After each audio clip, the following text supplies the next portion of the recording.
It was a dark and stormy night when Detective Jameson arrived at the secluded mansion of wealthy businessman, Mr. Richard King. The driveway was lined with old twisted trees that reached towards the sky like bony fingers. Jameson's intuition was telling him that something was off about this place. He stepped out of his car and made his way to the entrance, the sound of his footsteps muffled by the heavy rain. When he rang the doorbell, he was greeted by a butler who led him into the grand living room where Mr. King was waiting. "Thank you for coming on such short notice, Detective," said Mr. King. "I'm afraid I've got a bit of a problem on my hands." "What seems to be the problem, Mr. King?" asked Jameson. "It's my daughter, Emily," said Mr. King. "She's missing." Jameson's interest was piqued. "When did you last see her?" he asked. "It was yesterday evening," said Mr. King. "She went for a walk in the woods and never came back. I've had my staff searching for her all night, but we haven't found any trace of her." Jameson knew he had his work cut out for him. He asked Mr. King a few more questions, and then set to work investigating the area where Emily was last seen. As he walked through the woods, he couldn't shake the feeling that something was watching him. The rain had stopped, but the air was thick with an eerie silence. Suddenly, he heard a twig snap behind him. He spun around, but there was no one there. He continued walking, his senses on high alert. Then, he saw something that made his blood run cold. In the distance, he could make out a figure standing in the shadows, watching him. Jameson cautiously approached the figure, but it disappeared before he could get a good look at it. He searched the area, but found nothing. As he made his way back to the mansion, he couldn't help but wonder if the figure he had seen was connected to Emily's disappearance. He knew that he had to solve this mystery before it was too late. When Jameson returned to the mansion, he questioned Mr. King again about anyone who might have a motive for harming his daughter. Mr. King mentioned that Emily had recently broken up with her boyfriend, who had not taken it well. Jameson decided to pay a visit to the ex-boyfriend, who lived a few towns over.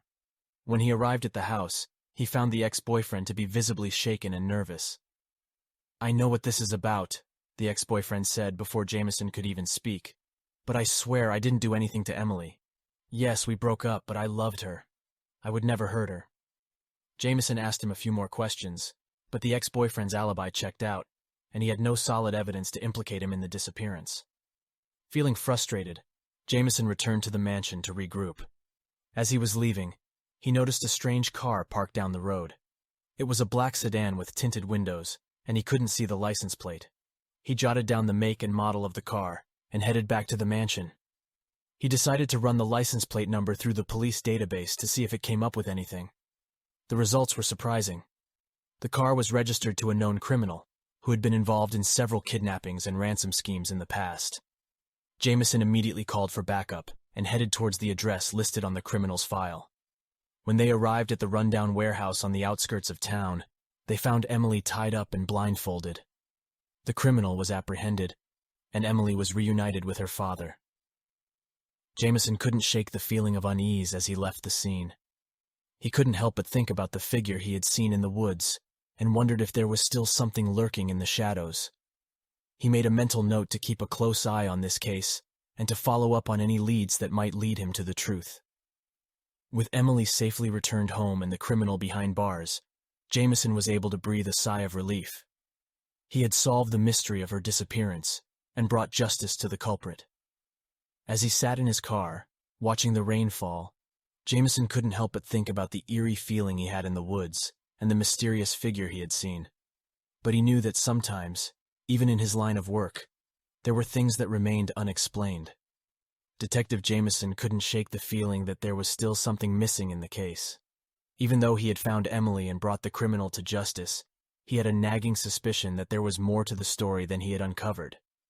As he reviewed the evidence again, he noticed a small detail that he had missed before. There was a footprint on the ground near the spot where Emily had been taken, and it was not the footprint of the kidnapper or Emily. It was a larger footprint, belonging to someone else entirely. Jameson decided to do some more digging, and discovered that there was a person of interest who had been in the area around the time of the kidnapping. It was a local hermit, who was known to keep to himself and stay out of sight. Jameson drove out to the hermit's cabin, which was deep in the woods. As he approached, he saw the figure of the hermit in the distance, standing on the porch with a shotgun in his hand. Jameson cautiously approached and introduced himself. The hermit was reluctant to speak at first, but Jameson was able to convince him to share what he knew. It turned out that the hermit had seen the kidnapper take Emily and had tried to intervene. However, he had been knocked unconscious by the kidnapper and had been unable to provide any information to the police. With this new information, Jameson was able to piece together the rest of the puzzle. The kidnapper had been targeting Mr. King's family for some time and had planned the kidnapping meticulously. He had left the larger footprint as a deliberate red herring, hoping to throw off the investigation. Jameson was able to track down the kidnapper and apprehend him once again, and this time he was able to secure a conviction with the new evidence. As he closed the case for good, Jameson couldn't help but think about the role that the hermit had played in the investigation. He realized that even the most unlikely source of information could hold the key to solving a mystery, and vowed to always keep an open mind in his work. With the case finally closed, Detective Jameson took some time to reflect on the events that had transpired. He was grateful that he had been able to solve the mystery and bring closure to the King family, but he was also haunted by the knowledge that there were still criminals out there who were plotting their next move. As he sat in his office, contemplating the future, Jameson was interrupted by a knock at the door. It was Emily King, the girl he had rescued from the kidnapper. She had come to thank him personally and to offer her assistance in any way she could. Jameson was taken aback by her kindness and bravery, and he realized that there was more to the young woman than he had originally thought. He accepted her offer and asked her to help him with some background research on a new case he had just received.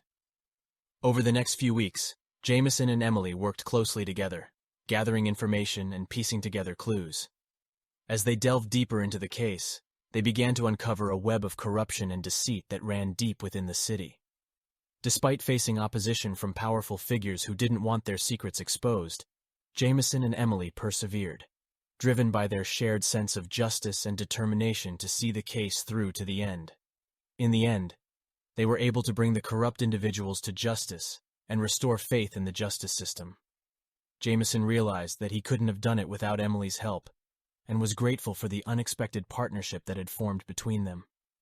As the two of them parted ways, Jameson couldn't help but wonder what other mysteries and adventures lay ahead, and he knew that he was ready to face them head-on with Emily by his side.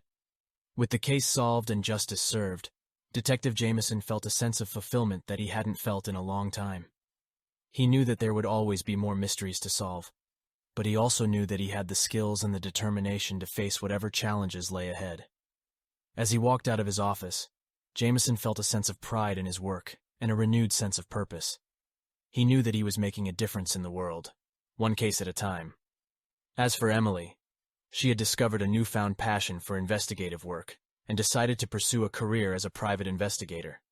She and Jameson remained in touch, occasionally teaming up to work on particularly challenging cases. Together, they formed an unstoppable duo, each bringing their unique skills and perspectives to the table. They knew that they were making a difference in the world, and they were proud to be doing it together. And so, the story of Detective Jameson and Emily King came to a close, but their legacy lived on. They had proven that even the most complex and challenging cases could be solved with perseverance, determination, and a little bit of luck.